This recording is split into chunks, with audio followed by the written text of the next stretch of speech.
Welcome to Living Transplant, the podcast that takes you behind the scenes of the transplant program at Toronto General Hospital and brings you open and honest conversations about the transplant experience. My name is Courtney, and I'm the communications specialist for the Centre for Living Organ Donation. And my name is Brittany. I'm a bedside nurse in the Ajmera Transplant Centre. Full disclosure, we are not physicians. No, and we are not here to give you medical advice. Think of us like your guides through the world of transplant as we know it. Whether transplant is your past, present, or future, your passion, or your curiosity, Living Transplant will show you the world of transplant like you've never seen it before.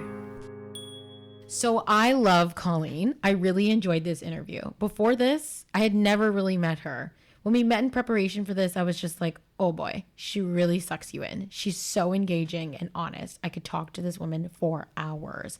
Honestly, everyone says that. I mean, for sure, I can see that. She's been at Toronto General for over 25 years. She's a nurse manager. And in this interview, we talked to her about a patient's first transplant workup call. So the first time you get called in for a transplant and everything that entails. And I think this interview will be really helpful for people who are recently listed and anxiously awaiting the phone call that says, hey, we think we may have an organ that might work for you. Is that how they say it? Exactly like that. She also talks about what it's like having conversations with families whose loved ones are dying, and it's time to make the decision about organ donation. Yeah, it gets really emotional. Oh, yeah. But we really need to start bringing tissues because, might shed a couple tears. A little bit. All right, before we give too much away about this interview, here's Colleen.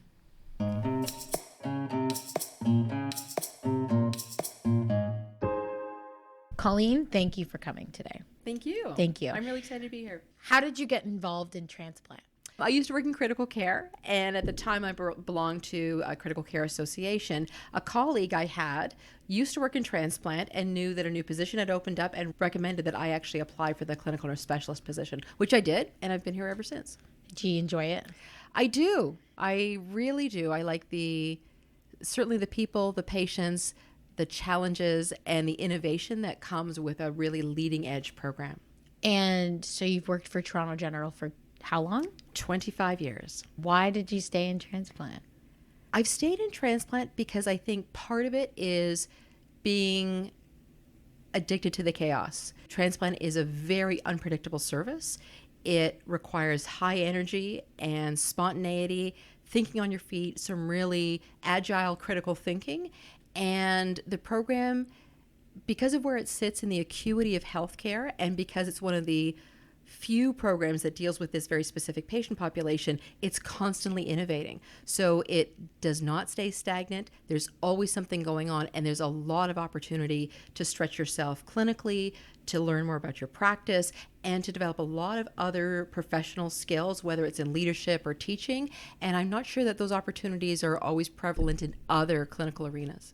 What does the transplant process look like from your perspective? So typically somebody's developed an illness, some sort of organ failure, and they're being seen by their family physician or community healthcare provider, who then likely refers them to a specialist in whatever organ group that is. So whether it's hepatology, respirology, nephrology, and then they'll be assessed by that community person who does as much as they can with their care, and at some point determines that there's no more that we can offer in the community. The only option is to basically replace that organ, and that's a transplant. So they would be referred to our teams. Mm-hmm. The referral comes in.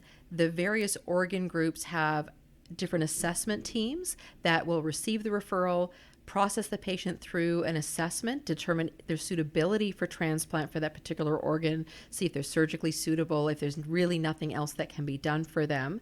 And if the patient agrees that they're interested in transplant and they recognize that this is their only option for either an increased quality of life and or quantity of life, then we would list them for transplant. They would wait on the list for a varying period of time. Some organs wait a little shorter, some people wait a little shorter time, and then the patient would be called in for transplant. A donor would be found somewhere in the province or maybe in another province. The referral to our program for that would come through Trillium Gift of Life Network, which is the organ donation agency for Ontario. We would vet the offer, determine is the donor suitable to donate organs, and we would look at that organ, and based on the allocation system that TGLN has, it would advise us who is the first patient in Ontario suitable for that organ. And it might be an organ that comes to our program or one of the other 5 transplant programs in the province. And from there, if the organ comes to us and we see that it's patient X, my team, the MOTC team, multi-organ transplant coordinators, we call in the patient, advise them that the team believes that we may have an organ for transplant. We do a quick phone screening with them, bring them into hospital. The nurses and the whole team on transplant kind of swarms the patient and gets them ready as soon as possible. Sometimes we have a few hours, sometimes not so much time. So we're going to admit the patient, chest x-ray, ECG, blood work, kind of do a good once over on them and prep them for surgery ASAP, and wait until our retrieval team retrieves the organs from the donor, brings them back here to Toronto General. We set up the OR and the patient goes down for surgery. And the surgery can take varying lengths of time. Sometimes only maybe 2 or 3 hours. For some surgeries, 8, 10, 12, 16 hours, depending on the complexity or if there's multiple organs involved. And then I think you know the rest. The patient's an inpatient until they recover well enough they can go into the community. And then there's a series of post-transplant appointments that they'll have with our ambulatory care coordinators. And we will continue to monitor that patient pretty well from transplant to the end of their life. And we, in some cases, that's 10, 20 plus years that we help mind their health and that we're taking good care of the organ that we've been entrusted with by the donor family.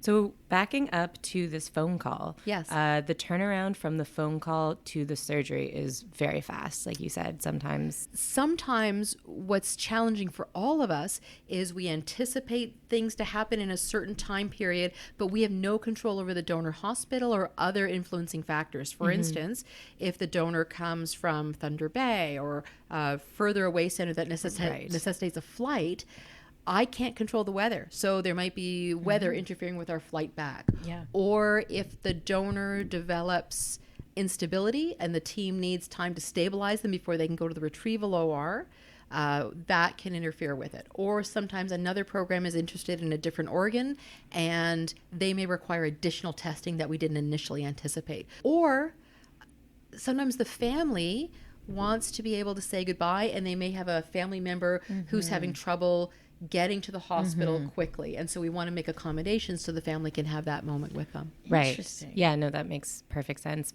From the recipient perspective, though, do they have like a bag packed? Is it kind of similar to going into labor where they should just always be ready to go if they're on the list? They really should be ready to go. So we tell all our patients from the time you're listed, the call to come in could come at any point in time. For some organ recipients, that wait may be a few weeks, some it could be a few months or longer, and it's dependent on a few things. One is we need to find a donor that's the right blood group and the right size for you as a recipient, and that can be the challenging part. If you are sort of an average size person in a blood group that is predominant within the population, you may not wait that long for an organ. But if you are somebody who's very big, very little, maybe the B blood group, you may wait a long time or longer for your organ while we find not only the right blood group, but the right size for you. And that can be really challenging because I can't put big lungs in a little person and I can't put a little liver in a big person. It won't be enough tissue mass to actually function properly. So there's a lot of variables the team looks at. Does it come to gender when No. you, well, like, yeah, because the heart transplant, women's hearts are smaller than men's hearts, but a man can get a woman's heart transplant. Correct. And that's where the sizing is good. And we sometimes may look at heights and weights of donors. And we do consider the organs will be slightly smaller typically in a female versus a male. Right. So it may mean if I have a female donor, I can pick a slightly smaller recipient on the other end. So we can look at a chest x-ray, see how big the heart is, or we can do an abdominal ultrasound to see how big the liver and kidneys are. So we can get a more accurate, objective determination of the sizing versus just the complete body height, weight, size. Okay. What if the patient's coming from another province? How does that work? The recipient? Yes. Yes. So we have agreements with a few of the provinces because some provinces don't have particular organ transplant programs. Like, for instance, Manitoba does not have That's a right. liver program. Yep. The Maritime provinces don't have a lung transplant program. So what happens in those cases, some of our patients have to relocate to Toronto in order to wait for their transplant. And that's really because of the difficulties sometimes transporting people and the interference with the timeline that can create. But we have agreements with, say, Manitoba that are excellent. Manitoba has an excellent system, LifeFlight, and LifeFlight has worked closely with their transplant program and ours. So if I have an organ, a liver, and it's being allocated to the next recipient who happens to be from Manitoba, it's great. I phone the recipient and then I call LifeFlight. I say, hey, one of these patients that's on your list, I've called them in for transplant. How soon can you get them here? And so I share with LifeFlight the patient's name, their Manitoba health card number, and the timing that I need for them to get to Toronto. And LifeFlight will make arrangements to bring them and sometimes their support person or family member with them to Toronto and drop them off here for us. In a circumstance like that, I know you said there are a bunch of different factors that determine how quickly someone's going to get that organ or go into surgery. How long can an organ survive outside the body? That is an interesting question because it's variable. So, for instance, there's a concept that we call ischemic time. And ischemic time is the time between when I clamp off the organ in the donor and when I unclamp the organ once it's been implanted into the recipient. And each organ has a slightly different time frame that we sort of see as our maximum. So for instance, kidneys can bear an ischemic time past 12 hours, maybe up to 20, 24 hours if we really push it, but only on a donor that's really good and the circumstances for retrieval have been excellent. So in all organ groups, the shorter the time frame from donor to recipient, the better. But there are some limits that we push. So for instance, for a liver, we say typically we don't want more than 8 hours of ischemic time. But again, we have to appreciate that that is clamping off the organs in the retrieval team. That organ has to be packaged, brought to the hospital, brought to the OR. They have to take out the old liver, implant the new liver, and make all those anastomoses, all those connections between the vessels, and then unclamp. So it's not just hospital to hospital. There's some surgical time that has to be appreciated in the process. So our teams work really hard at every level, making sure that we try and minimize that ischemic time as much as possible for the best patient outcome. If it passes that, do you say no? Is there ever a time where it's like it's pushing the time and you go, okay, we can't? And how can you tell? Well, we time everything. Okay, so it's just all done by time. Trillium Gift of Health accompanies our team to the donor site, that clamp time is marked down on the sheet, and then that sheet comes with us into the OR, and so we have a countdown. Everybody's got a countdown coming on our head. So if we say it was clamped at 11 o'clock this morning, I've got till X time tonight to get it in. I can certainly say that we've had transplants before where there's been a travel time issue or a weather delay, and that's impeded our ability to get the organ here within the tolerable ischemic time. Yeah. And we've had to say no, but it's happened very, very few times. It's extremely rare. Who retrieves the organ? Our transplant surgical fellows. So if it was a liver, some of our liver team fellows, they, like, let's say it was in Ottawa. So if the donor is in Ottawa, it's the accepting program's responsibility in general to go and do the retrieval for their own program. So for instance, if the donor, like you said, would be in Ottawa and we were offered the liver, and in Ontario, liver transplants are done by Toronto and London. So it could have gone to either one of those programs. I see. So they would phone us, they would offer us the organ. If we accept, we then make arrangements with Trillium Gift of Life to fly our surgical fellows. So we have fellows from around the world that come to all of our programs for training, and they're usually here for a year or two. And part of their responsibilities as surgical fellows is to go on donor retrievals. Wow. So they're on call to us 24/7 around the clock to be able to do that. I would love to do that. Would you? Yes. Really? Yeah. I don't know. We can organize that. We can fit. I would love We to can do organize that. You have to be willing to be on call for like a week. I would happily do it. Okay. I'm not even kidding. I would love. Great. But what an experience. But I guess as a fellow, that's just something. Maybe they're not. That's not their their drive. They want to be in the OR doing the surgery as opposed to like going. Well, to go remember get the that our organ. fellows are all in training. They're all learning the craft Right. of transplant. Many of them will go on to be transplanters wherever they get a job. Some may not necessarily. But you kind of have to know what the donor organ looks like and what the donor particulars are to have a better appreciation of what you're going to deal with implanting in sure. the recipient. For sure. And you also then have to be able to teach the other people who are going to be retrieving on your behalf what your requirements are for how you want that organ to be retrieved. Right. So do you want longer pieces of vessel? Do you want certain things done during the flush, or I don't know, surgical stuff that the surgeons want? It's important that we're able to perform and give them an organ to their specifications as much as possible. Make sense? Yes. Okay. Question, what is the flush? What happens when we take an organ out of a donor is that we can't just let it sit there because there's blood in all the vessels, and if we let the blood sit there, it will clot, and then the organ's not usable for us. So all organs, when they come out of a donor, have to be cannulated or have a tube put in arteries and veins or the vessels so that we can flush it with a preservation solution. So we flush out the blood, reduce the potential for clots, and we make sure that those vessels are open before they come to us or during that transportation time. And so they're in the better possible shape for the transplant surgery. Right. Thank you. Have you ever got to witness a transplant? I have. When?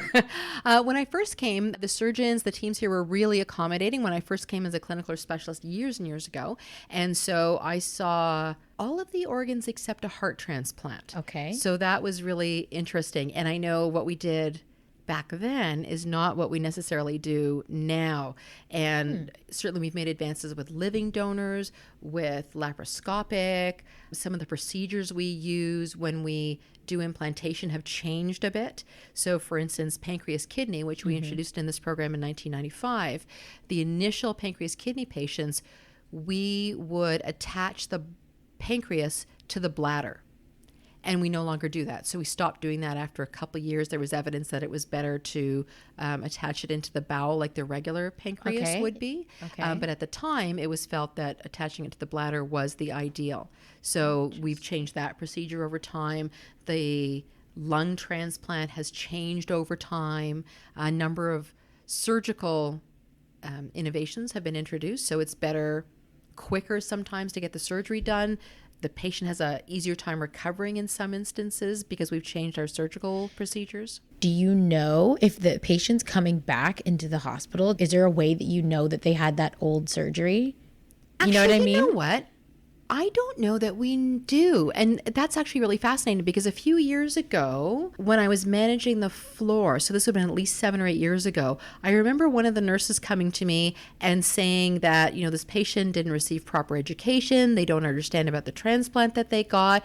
My patient keeps saying that his pancreas is attached to his bladder. And I tell him, no, it's not attached to your bladder. And he keeps insisting that it is. And I looked at her and said, when did he get his transplant? She was, a long time ago. I said, when? And I think it was 1996. I said, yeah, that's how we did it back then. Right? So I only knew because I've been here a long time. Right. But we don't have a way of doing that. And there's probably surgical notes. So the surgeons can certainly tell if they ever have to go back in and see that. There'd be this, operative notes that they could reference. But I think for the nursing team, that's not always front and center to how we are given information to help us care for the patients better. And sometimes it's only details that really wouldn't matter too much. Right. But it's clinically interesting and something to appreciate in how you're caring for your patient. How much do recipients and their families get to find out about their donor and where the organ is coming from? So my team never discloses any donor information to patients and families, recipients and families. So we're prevented from sharing any details because we're trying to protect the donor's privacy as well as the recipient's privacy. So when I call a patient in, I simply let them know that I have a donor, I have an organ for them. Patients sometimes do ask. They ask, well, how old is it? Where are they coming from? And we just simply say, I'm so sorry, I'm not at liberty to disclose that information due to patient privacy. And it's a hard, I mean, if it was me, I would want to know. I would want to know clinically some of the information. So somehow I am comforted that it's a good organ. But really, I mean, the people here know better than anybody. They're not going to, they're always striving for the best perform best functioning organs. So that's never a concern. But you'd kind of also want to know, are they a good person? What were their habits in life? That so you want to know about them because it's going to be part of you. But we really can't disclose. That doesn't mean that people don't find out. It just means I can't be a part of sharing that information. Right. So people have lots of ways they can go about it. It's just that for me as a healthcare provider, I can't disclose that. And we live by that very strictly. I never actually know the surname. I don't know much more details than height, weight, and their clinical information. And that's kind of it. And so that helps us keep in check the amount of information that's available about that donor. And none of that is documented ever in the recipient chart. So that's never available either. What about, I'm not sure if this applies to your position, but what about the reverse? How much does the donor family find out about where their loved one's organ is going to? That's a different situation because we do want to encourage donation, and part of encouraging donation so more people can benefit from transplantation is making sure that donor families have a positive story to share about organ donation. So we know from marketing, at least this is the quotes from a few years ago, that if you have a good experience with a product or service, you will tell 4 people. If you have a bad experience with a product or service, you will tell 14 people. And that was in the days before social media. Now you could have an audience of hundreds. So we do want our donor families to have a positive experience. For many of them, this can be the meaningful end to a very tragic situation. And so we always focus on, sometimes very tragic passings or deaths of donors. Maybe this can bring meaning for the family and something positive that they can hang on to. So we do have a way of communication between donors and donor families and recipients. And what happens is we encourage all our recipients to write a thank you letter to their donor family, and it's written anonymously. It's vetted by the coordinators here so that there's no identifying information about the recipient. It gets sent to Trillium Gift of Life. They have the donor information, and then that is again vetted and passed on to the donor family. The donor family, in turn, can write letters back to the recipient through TGLN, same thing, anonymous, vetted, to make sure there's no identifying information. And that's extremely comforting to the donor family to know that what they did was a good thing and it was a positive thing, which can be 2 very different ideas. Have you ever had to have the conversation with someone's family about organ donation? So when I worked in ICU, Wellesley had a neuroscience program, and the neuro programs in the city, so there's one in Mississauga, the Westerns, Sunnybrook, St. Mike's, and there used to be Wellesley. And the neuro programs would often get head traumas, strokes, aneurysms, those kind of things, which can be a good portion of our donors that we get. So because I was at that center and we had neuroscience, we did have a number of organ donors as our patients. And so in ICU, you take care of them. And back then, the care providers at the bedside in critical care were the ones that had the conversation with the families. So I had participated in a number of them as the nurse caring for the potential donor and had that conversation with the physician. When I came here as the clinical nurse specialist, I did training so that I could approach families here on site. And so the program sent me to a 1-week-long training session, and then we learned how to have the conversations sensitively, in a meaningful way that's very respectful for everybody involved, and what actually helps donation move forward. Things like, we know that if the care providers are the ones that ask the family, there can be mixed messaging because the family wants to be assured that as a care provider, you're doing all you can to save them.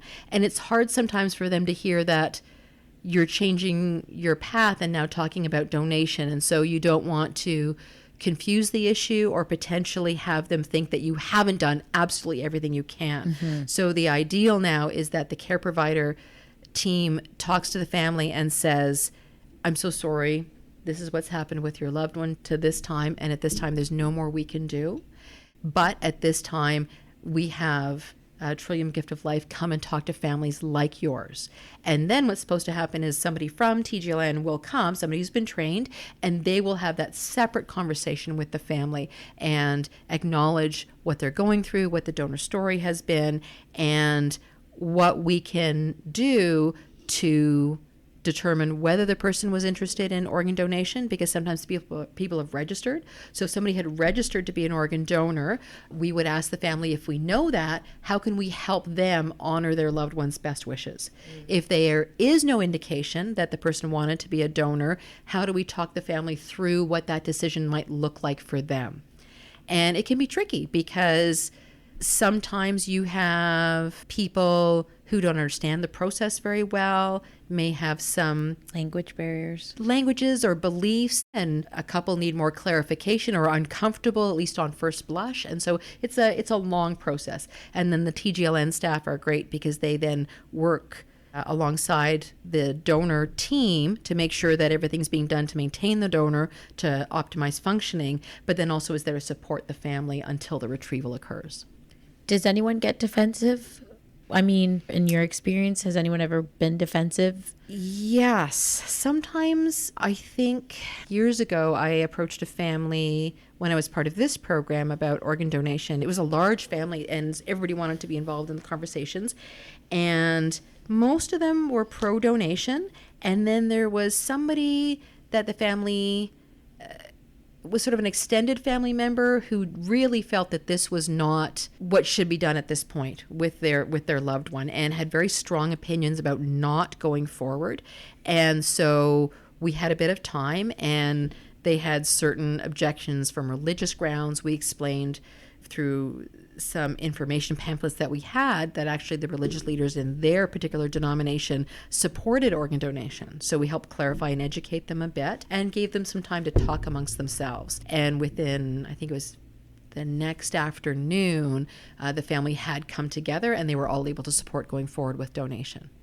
Okay. So sometimes it's just patience, trying to give them some time because they're grieving, they're in shock. There's so many things going on. It's just not a yes, no answer sometime. On the other hand, I'm always remarkably impressed by families who, at this horrible time in their lives, can think of somebody else. Right. Because if your loved one dies unexpectedly, it's got to be so hard in that moment.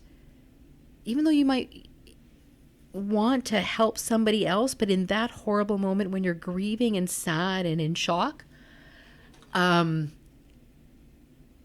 to be able to focus on that as what's going to help drive you forward through that situation.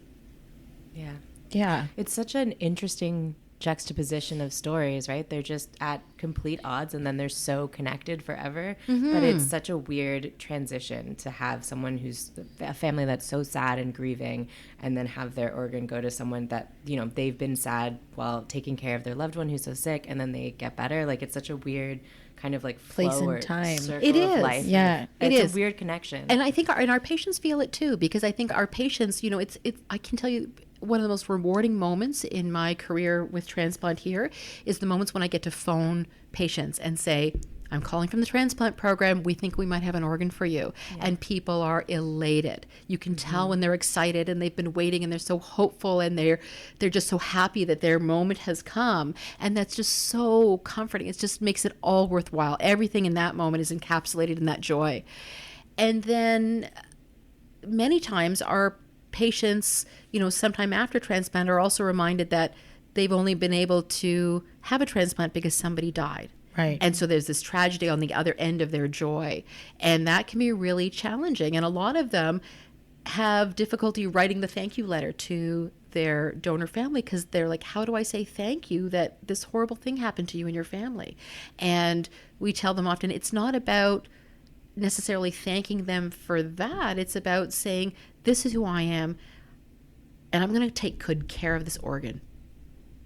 And that's all people really want to know. They want to know that somebody cares and somebody's going to be responsible and honor that gift. We keep meaning we need to bring tissues, man. Yeah. We keep forgetting to bring tissues, and it's this hard happens. because when you're saying it, time. I just have flashes of specific people and specific situations, and it's just this torrent of emotion. So and it's hard, and it's hard when people are, you know, happy and sad, and we're that in between. We're that seesaw in between. I've worked in transplant for the past four and a half years. I've never had the opportunity to see both sides of the coin. Right. And it sounds like your position or I should say the multi-organ transplant coordinating program gives that opportunity to see both sides of the coin in terms of that it's a very tragic time in one person's life, but it's also very rewarding. It's a miracle for someone else's life. Yeah, like it might sound a little cheesy, but it is really the gift of life. Sure. But like truly, like it's really amazing, and we don't really get to recognize that. I don't really get the opportunity to recognize that as often as. And I think that's one of the things we'd actually like to bring to our team. So our team's new, like we've only been as a team together for 7 years, just recognizing that we needed some team of nursing professionals to bridge that coordination of events between the donor offer and the transplant surgery, because there's so much going on, and it is chaos in the best of times. There was one question I wanted to ask about the retrieval. Yes. You were saying that they don't really get much information about the donor. The recipients don't get information. The recipients don't get too much information about the donor. But when it comes to a high-risk donor, do they get that information? Is there... So there are 2 categories of donor that allow us to disclose some information to the recipient. So one is the exceptional distribution category. And what happens is there's sort of a standard person that doesn't have too many questions in their medical history or too many risk factors.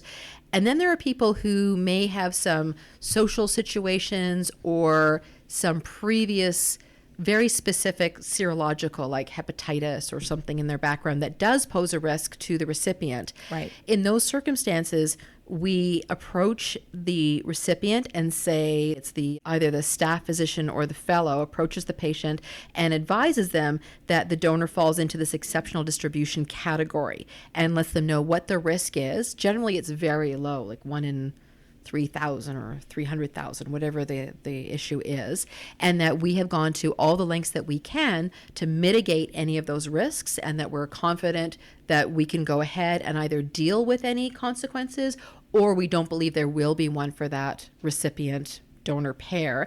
At that point, the recipient has the choice to say, I'm okay to proceed, I trust the team has done their due diligence, and we can go forward. Or if the recipient is not comfortable, they can decline the transplant at that point.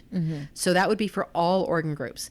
So what if they have allergies? So allergies are really important for us to know about the donor, because there is research that has shown that in some cases, anaphylactic allergies have been passed on to the recipient. So if you have a donor that might have an anaphylactic allergy to peanuts, we caution the recipient that there may be a transmission of allergy. We don't know how strong that reaction may be, and it may not be forever. It may only be for a certain time period post-transplant.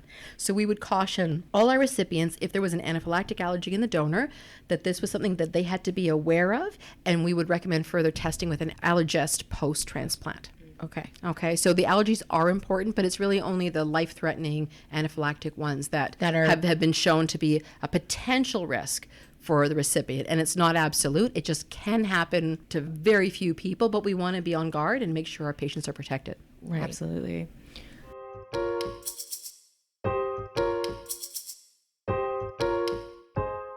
If you're on the list for a transplant, when you get the call, does that mean you are guaranteed to get an organ? It means that at the time, we believe that we have an organ that is the right blood type and the right size for you. And at that moment, everything is showing us that this is going to go forward. So every time we call, we believe it's going to be an organ for transplant.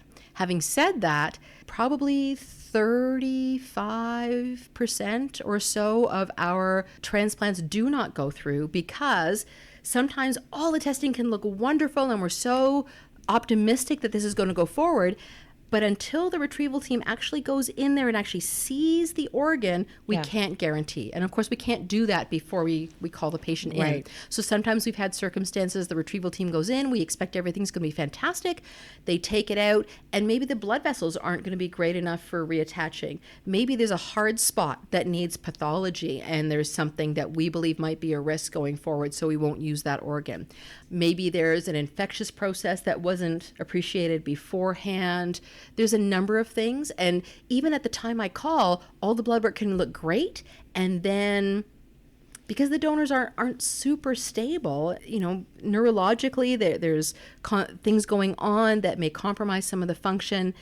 That donor can deteriorate from the time I call to the time we retrieve. And so we don't know how quickly that may happen or if it's going to impede our ability to actually retrieve and transplant post until we get to that moment.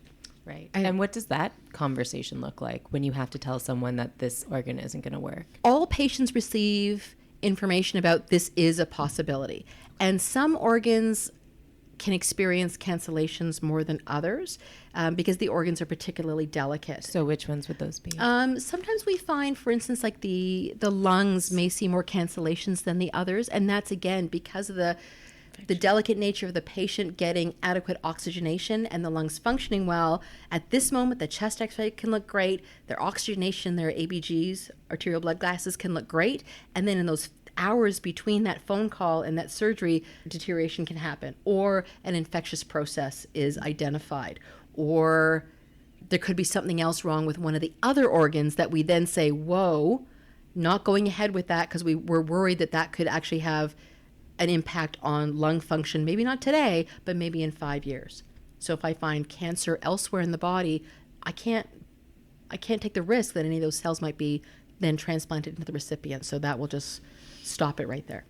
When I have a patient that comes in for a workup, that it's usually like their wife or their husband or the family member is looking at me and they say, so does this mean that the transplant's actually happening? Is that for sure? And I always tell them the transplant is not confirmed until it is in your body. And that's exactly the answer, because up until the moment before, anything can happen, new piece of information could surface that then changes our decision making.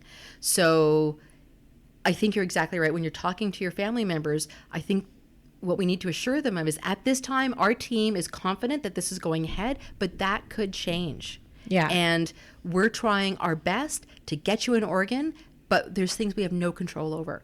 Yeah. And honestly, I feel for them. Like I really do, because they're so anxious when they come in as I would be. And it's such a weird, I would imagine it's such a weird feeling to feel like you're excited, but you're also worried because is this happening? Like, should I even be excited? Because I'm not sure if it's going to happen in this. Yeah, you don't want to be disappointed. Yeah, right? Like, I'm like, but I always try and tell them, I just want to set the expectation, but it's not confirmed until the organ is in your body. And the advantage is, it's got to be a really challenging situation for patients, especially if they've had far to travel, right, or they have a lot of arrangements to make for when they come. Because not everybody lives right near the hospital. They can live 2, 4, 6 hours away and have to make their way here, and especially in winter, all those kinds of things. But we believe in every circumstance that we call them in that we're going ahead. Right. And like I said, we have no control over, and we're trying to make the best decision possible. And it really comes down to, from whatever happens up until that point of transplant, do we believe this is still a great functioning organ for this individual, and all the circumstances are right for this to happen, and expect a good patient outcome. So tell me the difference between deceased donor. Well, there's different kinds of donors. So there's, first of all, living donors and deceased donors. So living donors would be, right now, we have the ability to offer living donation for patients needing a liver transplant or a kidney transplant, where you have a friend or family member, or in some cases an anonymous person, will step forward to offer an organ or part of an organ in the case of liver, so that somebody else can have a chance at life. And for a living donation, it's great because the donor is there. We can ask them all their health questions. We can coordinate that day where we do the donation and the transplant surgery. And it is a fantastic opportunity for people to get their transplant sooner from a donor that we vet as healthy and suitable for that individual. So the living donation is excellent for patients who need a liver or a kidney transplant. For deceased donors, there's 2 general categories. One is NDD, or neurological determination of death. And that would be We used to call that a brain dead donor. And that's somebody who is going to be in the ICU. They've had some sort of neurological event, typically an aneurysm or maybe a head injury or an anoxic event, so where they're not getting enough oxygen to their brain, where their brain is no longer functioning. So they no longer have reflexes. They're unable to breathe on their own. So the ventilator would need to breathe for them in the ICU. And there is no chance that this person is going to recover. There is absolutely no chance. And for all intents and purposes, they are dead. But their heart, because of the way the heart pathophysiology is, the heart just keeps beating. And the only reason they haven't passed is because we're breathing for them and providing oxygen and keeping IV fluids and medications in them. But there is no hope of recovery for that individual. So a brain dead donor or an NDD donor is one of the categories of deceased donation. In those cases, when we accept the organ, we go and retrieve. It happens generally at the time we hope or plan for, and then the organs come back and we go right away to the OR for transplant. The second category of deceased donors is DCD, or donation after cardiac death. Right. And those would be individuals who are likely in the ICU. They may have had a protracted illness that's going on for an extended period of time. There likely is no real hope of recovery for them. And the family at that time generally wants to consider ending their suffering in the ICU. And in general, we sort of historically say that we're withdrawing care. Right. Or we're discontinuing life support, that kind of thing. So that would be the time you would turn off the ventilator and discontinue some of the medications that may be maintaining their blood pressure or heart rate or whatever it is. And so in those cases where the family is going to look at withdrawing care anyway, we go to them and offer them the opportunity to consider organ donation after that event. So what happens in that instance is that the family's approach, they consent to donation. At the time we're going to withdraw care, the family is typically there, so the patient would be extubated. We would discontinue the ventilator and any of the medications that they would be on, and we would wait for the donor to pass on their own. And if they pass within generally 2 hours, there's probably still enough circulation going on that we would have the opportunity then to consider transplantation for lungs or kidney. The donor would have to pass a little quicker for us to then to consider liver or pancreas transplantation afterwards. So there is these two categories of organ donor. DCD was only introduced several years ago as an option that extended our donor pool a bit and also gave families the opportunity again to have some sort of meaningful outcome for Their loved one passing. a tragedy like they're experiencing in that moment. What if the recipient doesn't answer the phone? Oh my. So it does happen. I mean, I can certainly appreciate, we tell recipients that their call can come anytime, day of night. The reality of our business is most of the calls to be coming in for transplant happen on the weekend or at night. Like evening nights is generally when we call people in. I'm not sure why that is, but it just seems to be the timing of how things work out. Yeah. Sometimes it's in the day, but most times it tends to be evenings and nights and weekends. Mostly evenings, I think, is probably fair.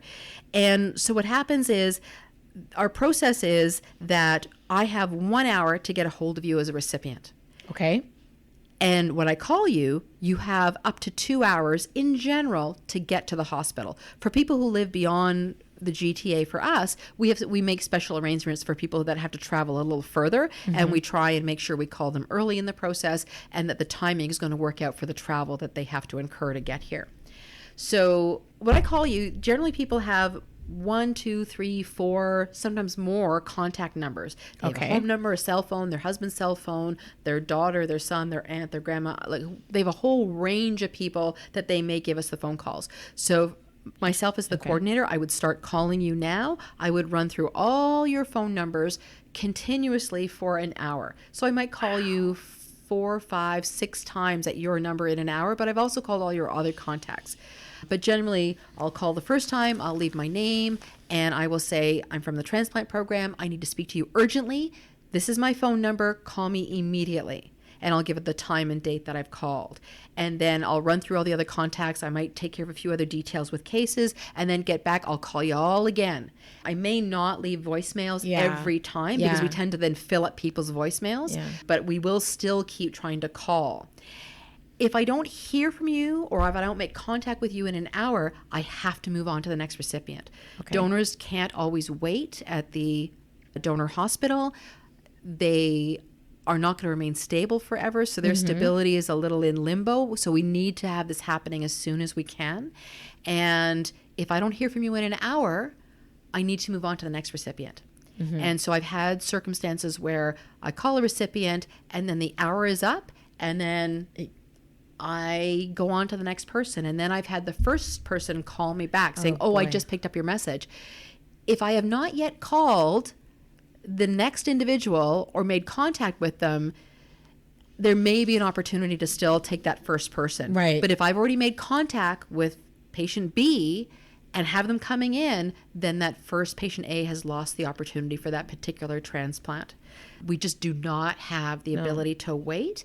And so it's really important people answer their cell phones, keep their cell phones on, that don't turn the silent mode on. When they go to sleep, keep your phone by your bed with the ringer turned up, because we have had people call the next day and say, I just picked up your phone call. Can I still come? That was 11 hours ago. What happened? Yeah. I left my phone in my jacket. Well, don't do that. Yeah. So is that an ongoing issue? Or it is. It doesn't happen all the time, but there are occasions. And I think when it's most difficult for us is when we have a donor that's of, say, a really big or a really small size, a hard to place size. Right. And so that may be your one opportunity. Oh, boy. And if you don't come, maybe the organ doesn't stay with our program. Maybe it actually goes to a different program, so our entire program loses that opportunity. Somebody else in Ontario will get a transplant, so it's all good. Right. It's just, we all feel a little disappointed when we can't reach the person and make that happen for that particular individual at that time. So that's unfortunate. But I think when people do finally call us, it's our opportunity to remind them, if I'm calling you, you're getting to a place on the list where you're going to start getting more offers. You need to be available. And people need to be mindful of things like, keeping it by their bed, keeping it where they can hear the phone. Remembering, too, that sometimes the phone number that may come up on their cell phone doesn't say Toronto General Hospital. It's private. It says private number or unknown number, because the hospital has so many hunt lines, like so many extensions and main lines. There's no way for it to show up as Toronto General, or at least not that I'm aware of. No. So people need to know if it's an unknown number, you got to pick it up anyway because it might be me. So do they say, no, I'm not going to take this one, I have plans? Or when I call somebody in for transplant, our expectation is, if I call you, it's because you're on the list and you're suitable to come in for transplant. There are occasions where people have circumstances where this is going to not be a great day for them. So, for instance, I remember years ago calling a woman, it was her daughter's wedding day. And, what do you do? Right. So we just sort of talked about timing quickly. And I said, when is the ceremony? Can you miss the reception? This is it. And in the end, it actually worked out in her favor because there was a delay with the donor. So she was able to stay for the first dance or the speeches or whatever, and then ran to hospital in her beautiful little dress. So that was really cute. Thank you so much for joining us today. Thank you for inviting me. I think this is a really exciting project. I hope it reaches a lot of people, and congratulations to you both. And congratulations on the work that you've put into it. I completely admire what you're trying to do here and the dedication you're bringing to it. Thank you. Thanks. Thank you. Thanks for listening to this episode of Living Transplant. If you have questions or suggestions for future episodes, email us at livingorgandonation@uhn.ca. Don't forget to subscribe, rate, and review Living Transplant on iTunes, Spotify, or wherever you listen to podcasts. And follow us at Give Life UHN on Facebook, Twitter, and Instagram. See you next time.